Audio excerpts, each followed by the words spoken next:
Well, there's a new podcast that is re-examining the investigation of serial killer John Wayne Gacy. And in the most recent episode, the host profiles a story about the key evidence in the case that he says isn't the story we've come to know. Welcome to Defense Diaries, a true crime podcast. I'm your host, Bob Mata, and this is Season 1, The Gacy Tapes. Throughout this season, I'll be playing excerpts from audio cassettes that contain about 15 hours of pre-trial interviews between Gacy and his trial attorneys that, aside from a few minutes licensed to A&E for an American Justice episode, have never been heard by anyone other than his lawyers and myself.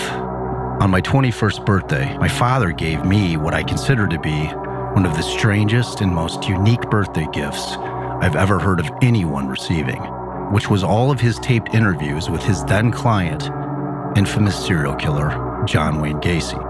He went on to tell me to hold on to them, and that one day, maybe, I could use them for something.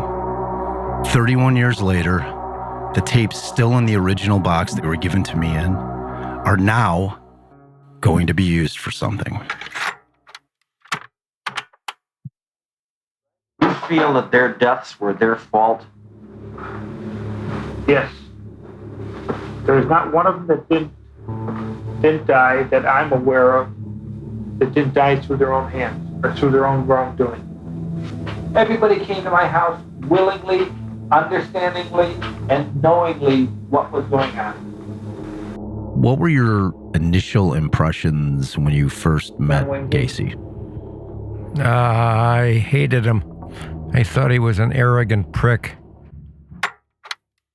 Conceivable that some of the bodies under the house are women? It's possible, but I don't know. I mean, when all this was going on, how did you feel when you knew there were bodies under there? I'm trying to figure out. How the hell can you feel about something that you don't do?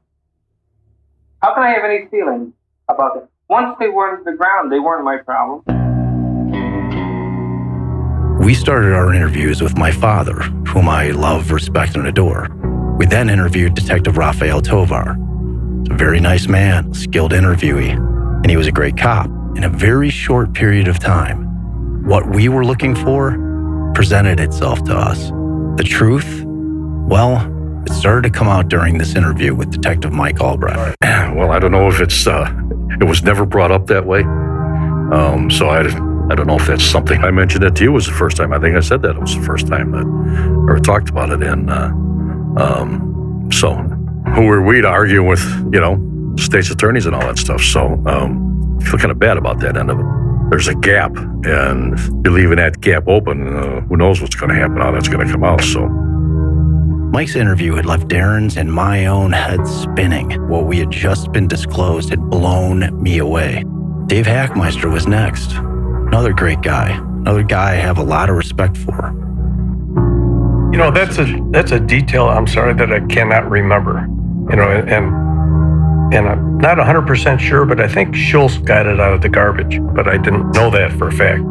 So our next interview was with Ron Robinson of the Schultz and Robinson surveillance team. And he absolutely 100% confirms what we've suspected. And he helps us uncover the dark secret that has laid dormant for 43 years. But he said that due to circumstances, we were not to tell anybody about that. So for years, I never mentioned it to anybody. But for that period of time, I never talked about it, told anybody about it. While Gacy is in the station, the search of his home is conducted by Detectives Tovar, Adams, Kautz, Pickell, Kozenzak, and evidence tech Carl Humbert of the Cook County Sheriff's Police. If that doesn't show up in my report, then I was unaware of it that night, and nobody spoke to me about anything like that. And we collected the stuff we collected, and that was, we documented it, as we always do, and that was the end of that story.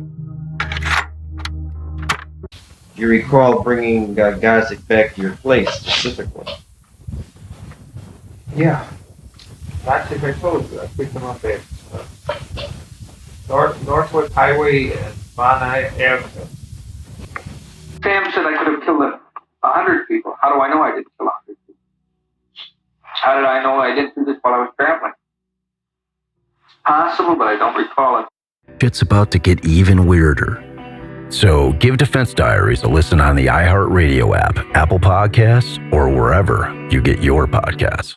Okay, we know where the body's at. We know exactly where the body is at.